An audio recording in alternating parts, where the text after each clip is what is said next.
Oh, do we have audio? Okay. Hey, everybody. Welcome back to the GSL. I am Tasis. With me is Artosis. We have seen some pretty awesome games so far, especially I can't stop thinking about our series in game number 3. Yeah, of Tester, man. Yeah, that was so sick, man. It's crazy. Really impressive. So check that out. And, of course, we just saw some kind of one-sided game from our Protoss player just dominating. Yeah. Hungan is extremely, extremely good. There's no question about that. Definitely one of the best players in the world. Yeah, no doubt, no doubt. I mean, that's all we got to say, man. He's sick. He's good at everything. He's very smart. He gives good interviews even. So he gets +1 in my book, man. Yeah, man. He's a good guy. And also, for our next match, we're going to have Keeping Wera against HopeTorture. Yeah, HopeTorture, of course. He's not actually known as HopeTorture. No. He's known as Into the Rainbow. That's right. It is Into the Rainbow. A very famous StarCraft 1 player. He was Protoss in that game. Terran in this game. Likes the easy races, Tasteless. I know, man. Terran is doing pretty well at StarCraft, too. Yeah, I said it. I did it. I said what you were thinking. So, ID on Battle.net is HopeTorture, but a great player, Into the Rainbow, actually, back when he was playing StarCraft 1, famous for his Reavers. For his Reaver control, storm drops. So this guy's got amazing harassment. It's really impressive. Yeah. Student of Into the Rain. Yes. The original Storm Gosu. And, he's just such a good player, man. He destroyed last week. We have Keeping Wera there on the left. Now, Keeping Wera took out Jonga in a PvP 2-0. Pretty easy peasy victory there for him. Now, Into the Rainbow, man, a.k.a. HopeTorture, against Estrella Wera. He destroyed. He was just so many levels above his opponent. I remember that game so vividly, the TVT on that, the Delta Quadrant game especially. And just amazing, amazing play by him.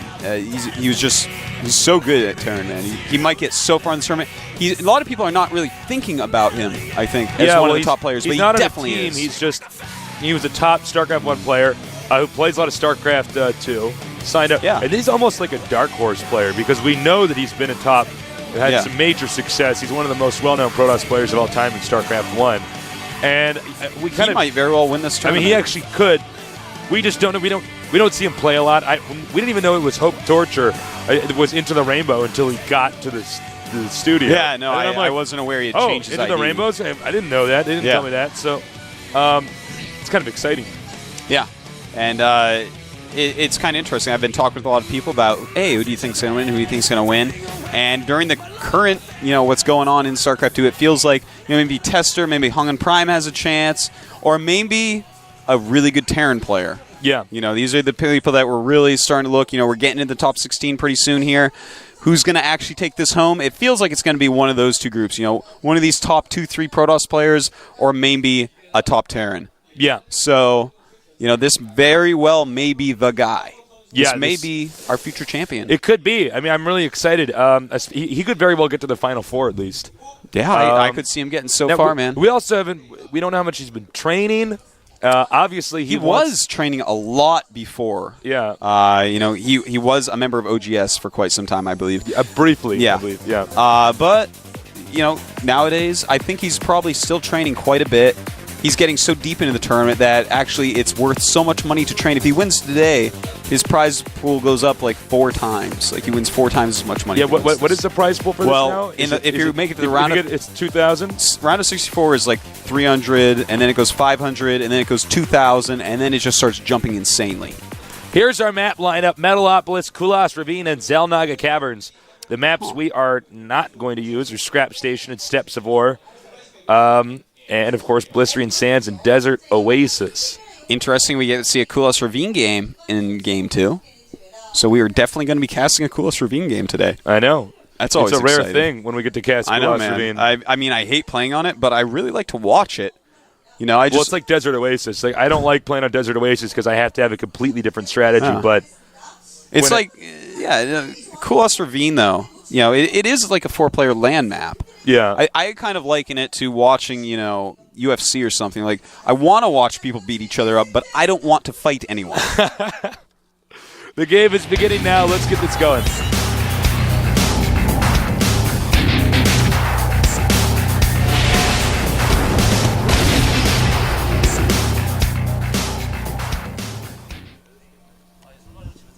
Keeping Wera looking particularly fierce in that pose. Ooh, he is a ferocious guy. Here's Keeping Wera. Not many Wera guys left in the tournament. Keeping Wera. Yeah, and that kind of goes along with the ranks of teams. Here we see HopeTorture. HopeTorture AKA into the rainbow. HopeTorture. There he is. They are both very close to each other. Yeah. But, you know, as I was saying, the rankings of the teams, we're seeing primes and OGSs go right through. You know, easy peasy, lemon squeezy. Yeah. But then you get down to the Zenith guys and the Wera guys, there's going to be less people getting through. It's just kind of the rank of the teams. We've seen some team battle tournaments in Korea, and that's just kind of the ranks they ended up in, and it's holding true in the GSL. It's very, very true. So a lot of pressure on Keeping from Wera to keep to stay in this tournament. You got to keep keeping on. Well, you know, sponsors are watching. You know, there's so much. There's so much stuff, you know, on the line. So yeah, it's you know, pressure builds up, and not all these guys have experience in the booths, as we've said before. That's true, man. And more than once. Wera needs a hero, man, and they're holding out to the end of the night. Keeping's got to be strong. He's got to be fast. He's got to be up for the fight. He's got to be furious. Here we got a scouting probe. Gateway coming down here. Build order's pretty standard. I'm really curious to see what Into the Rainbow's going to throw at us. Yeah. I mean, it's so close positions. I want to see a Banshee build. If I don't see a Banshee build, I'm not going to be happy. This can be an hour-long epic game with nukes and stuff.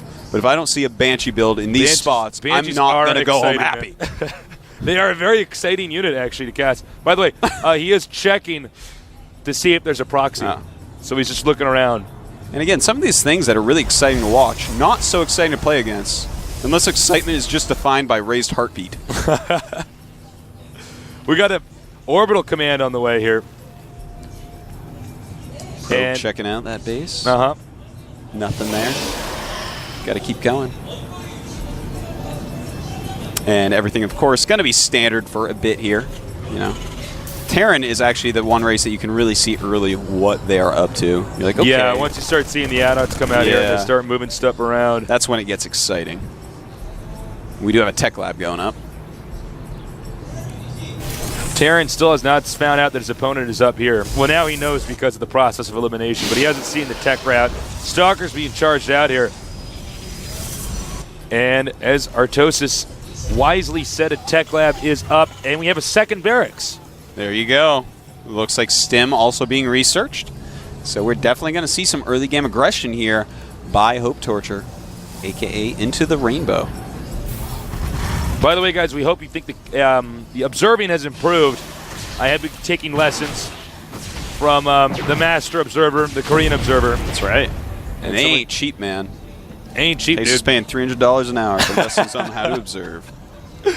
It's the highest quality coaching I could get. Here we go. Probe over here at the Zelnaga Tower.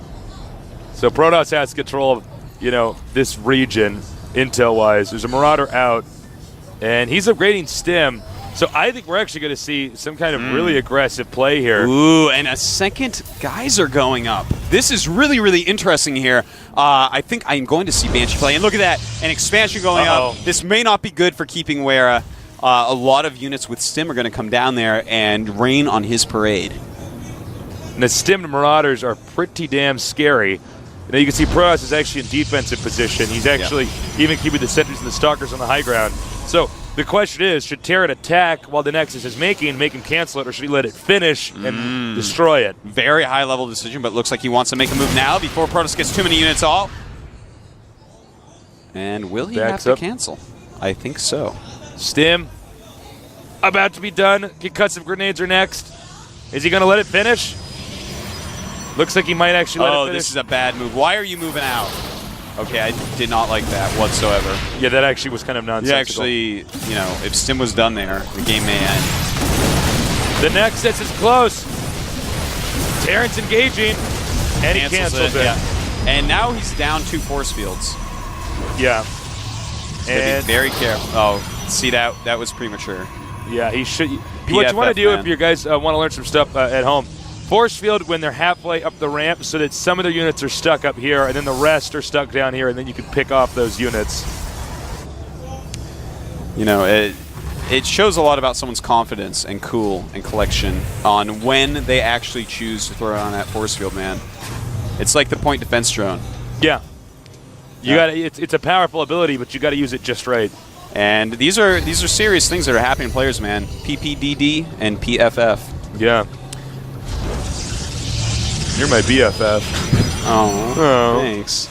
You're a good friend of mine, Tasteless. You're like top 3. Like. Yeah. I liked Hydra more than you until he lost and I got stuck in an elevator with him, Tasteless. That is a epic story. Yeah. Artosis and Hydra stuck in an elevator together. The Nexus is on the way, and he just spots the Observer, takes out the Observer. Nice. Good missile turret right there.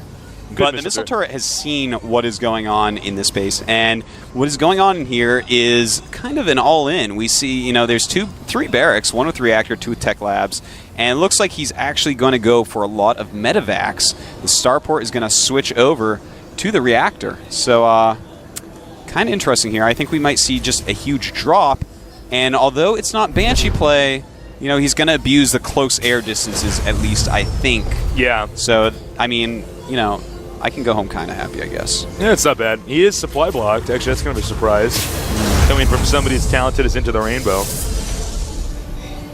Finish that up real quick. Luckily, tearing his way to unsupply block. It's the X button. Drops a depot on a depot. It's true. We've seen it a lot more than I expected it. I actually don't use the ability. I'll always just drop a mule. Yeah. But I guess it does have its advantages if you get behind. Quite true. Now, medevacs out. Drop time. Let's go. Oh, my. And it's Colossus timing. The Colossus has just started. I don't know if that guy's even going to get out of there. If he drops these Marauders in the right place, he might be able to kill that building. Uh-oh, Observer. He sees Observer sees it. Will he react in time? Here they come. And the Immortal up there. Yeah, he sees that Immortal and gets out of there. You cannot engage that Immortal. That actually shows how fierce an Immortal is, that it scares away Marauders. Marauders like the scariest unit in the whole game. He's going to drop again here. I don't know about this decision, but he could at least get this pylon. Okay. And 2 Marauders. No man left behind. Oh, he almost lost that. That was close. 3 hit points left.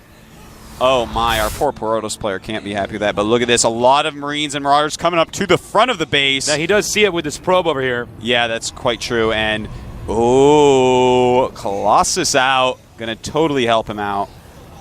And did he heal that medevac? He did. It did. Repair is good. Now, I'm trying to click on the sentry here. The sentries do have a good amount of energy here, so we can get some force fields up. I don't like the force fields I'm seeing from Keeping Wera. He's just kind of throwing them up haphazardly. Here we go. He's going to stim. There are Vikings on the way as well. His angle's pretty good. So many force fields going up, but it looks like the Terran player is going to overwhelm into the rainbow, taking out Colossi, Stalkers, Zealots, and Sentries. And wow, that just turned in his favor so quickly right there. GG. Keeping Wera. Keeping has Wera. been defeated. Damn. Into the rainbow. Look at him. He is He's a handsome guy, killer, man. Keeping Wera, man. Now I didn't actually expect that that attack to be as effective. I wonder if he drops those few times to make the Protoss do the Guardian Shield, to make the Protoss do the Force Field. That definitely is part of it. I'm sure. And then, he just blindsides him with a ground attack, because most Protoss players feel like when the Terran's going to attack them, they're going to at least wait until they have a Viking in the battle, something to shoot the Colossus. But actually, if you don't have enough force fields, you can come at a great angle with Marauders and Marines and just stim and destroy. Yeah, that's quite true. You have to abuse the terrain with a unit like the Colossus, because once you get this sick concave going on, then there's just, what do? It doesn't hit enough units at once to be as cost-effective as you need it to be for rushing to it. It's true. So then suddenly the Marauders are they just kill it anyways. It's true. Yeah. So many exciting games today, yet today is a day I wear my least exciting T-shirt. Look at this. Hey, guys, just the Gap had a sale. But really exciting games, at least today. I got to say, really, really awesome play by Into the Rainbow. You got that from the Gap? Yeah, I should. It looks like it came out of Fruit of the Loom 3-pack. Well, I think it's nice. We're gonna get this game started actually pretty soon here. I think Keeping Where seemed a little bit shaken up, to be honest. You know, he's playing such a dynamite player. Yeah. In Into the Rainbow, he's such a skilled user. He was a Gosu of micro. Yeah. He was a StarCraft 1 pro gamer, which means his macro is great. Looks like we're gonna start. Let's go.